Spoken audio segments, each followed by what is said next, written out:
Oh, hello there. Old Doc here. What's that? Oh, you think so? Yeah, I guess we could do that. We could check your blood pressure. What do we need? Well, first we need you. Just go ahead and give me your arm and we'll get you. Oh, why do we need to check your blood pressure? Well, that's a very good question.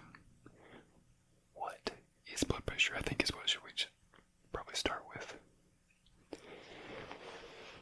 Well, for blood to move through the body, there has to be some sort of force exerting, pushing it through the body, through the veins, through the arteries, and then it moves. Without the pressure, there is no movement. So, every time the heart beats, it squeezes, pushes the pressure on the blood and it moves. Then it relaxes. But there's still pressure there because we don't want the blood to stop completely or move backwards. No, we don't want it to move backwards. We want it to move forwards. Always forward. Okay, so now you know what blood pressure is. Why do we care? Well, maybe I'll tell you in a second.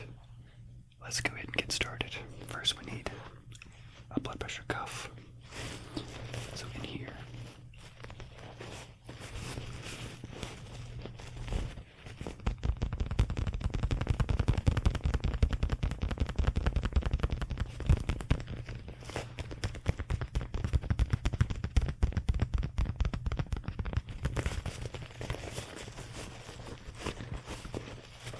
inside here is where I keep my blood pressure cuff. But what is the name, medical name, of the blood pressure cuff? This is called a sphygmomanometer. Well, technically this is just a bag, but we're going to open it up.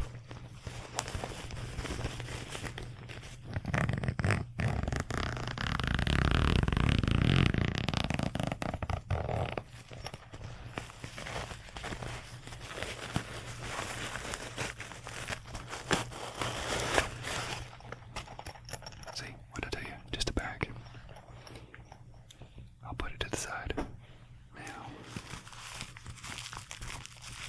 this is the sphygmomanometer. That's right, sphygmomanometer. SPH. Well, you can look it up. This is the bulb we use to inflate. Got a little whistle to it. Alright, so we've got our BP cuff is what we're going to call it instead of sphygmomanometer. We need another thing, another instrument. And by golly, I've got it right here. That's right. What we have here is a stethoscope.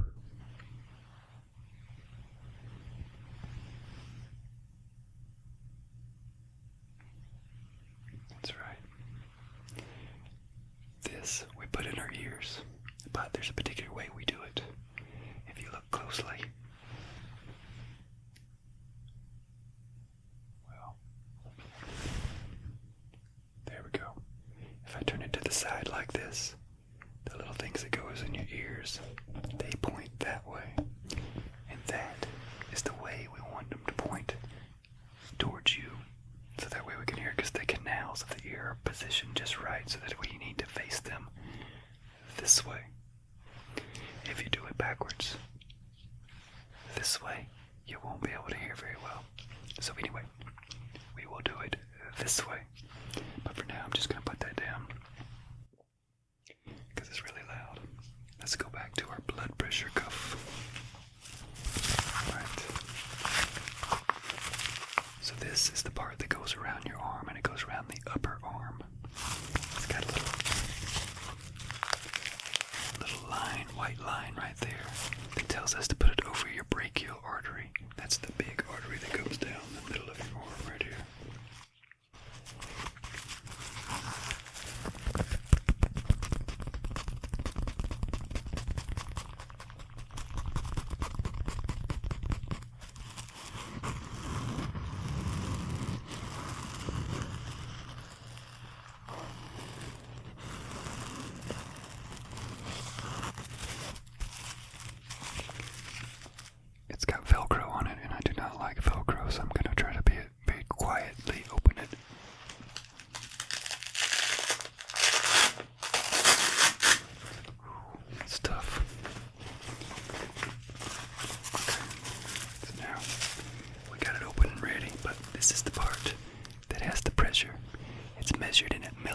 mercury, not psi, not atmospheres, not bars, millimeters of mercury.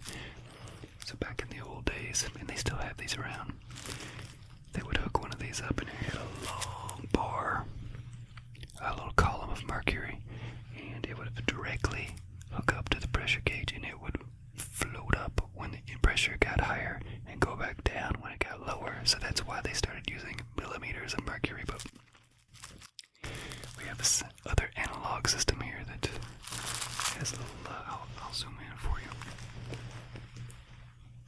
It has numbers on there. There you go. We don't want to see 300. We don't. Typical is about 120/80. Sometimes less is good. We don't want to get it, too high or anything.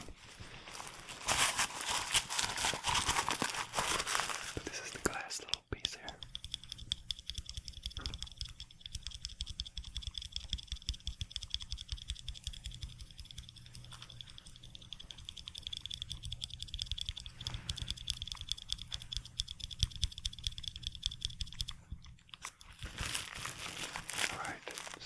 Put this on your arm, so just give me your arm here. Just give me your arm. Alright. Let's wrap it around there. Okay. So I'm just gonna hold your arm up. I guess I have to put these in after all. Alright, so give me your arm back. There we go. And now I'm gonna take my stethoscope and I'm gonna put it right over your brachial artery. Listen there. And then I'm going to inflate it up.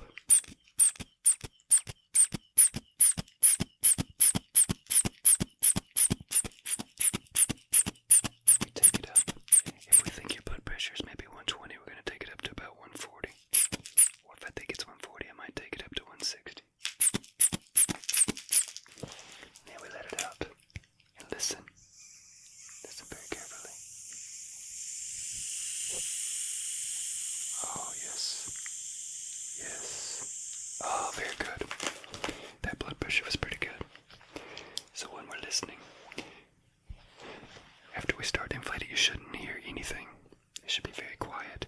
But then, as we start to deflate and the pressure's coming down, we finally reach an impasse where the blood has to flow. And that's the top number. That's the systolic blood pressure. And we'll hear either a thump, thump, thump, thump, or maybe sometimes even a thump, choo, choo, choo, choo, choo, choo. Well, when those sounds go away, we make a note of it, and that's the diastolic blood pressure, because now we have the most blood pressure that your blood and vessels see, and then the bottom most is the lowest pressure that you will see. And that is the blood pressure. So why on earth are we worried about blood pressure? Well, we know that if we're not getting good blood pressure, you're going to be more at risk for certain things. Strokes, heart attacks, blindness, kidney failure, and even impotence. That's right, erectile dysfunction. So you need to make sure that you keep your blood pressure good. What are some ways we can reduce it? Well, good diet. Lots of fruits and vegetables. Exercise. You can go for a jog. Ride a bike. Or a horse, or whatever that was. Anyway, so diet, exercise, weight loss can help if you're overweight. So work on those lifestyle changes. There are a few supplements and things that can help. And there are medications that we prescribe that can help reduce the blood pressure too and can save your life. So the most important thing is you do need to check your blood pressure sometimes. Whether it's at your annual physical or something else. And we might be more strict depending on what kind of risk factors you have. For example, if you have diabetes, we might be a little more strict with the blood pressure. Because we want to keep the blood pressure good. We want to prevent all those things that we just talked about. So, what do we have here? We've got the stethoscope. We know how to put it in your ear.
allows air into the bladder of the blood pressure cuff, but not out.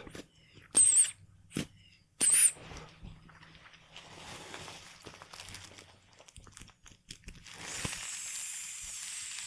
if we turn it counterclockwise, it will release. When you measure the blood pressure, it's very important. A couple things. You have to assume a proper position. The correct position is seated, like this, with your back resting against the back of a chair. You gotta be relaxed. Your feet should be firmly flat on the floor, with your legs, knees at about a 90-degree angle. And you want to maintain a good, neutral, resting position like this, along with no stresses, no kids screaming, things like that. You want to be able to do that for about 5 minutes. More is better. But that will allow the blood pressure to come and equilibrate and reach a steady state. Because if you get up and move around, it's going to go up. And so we want to find out what your kind of average blood pressure is when you're resting, because that gives us a good indication of if it needs to be treated or not.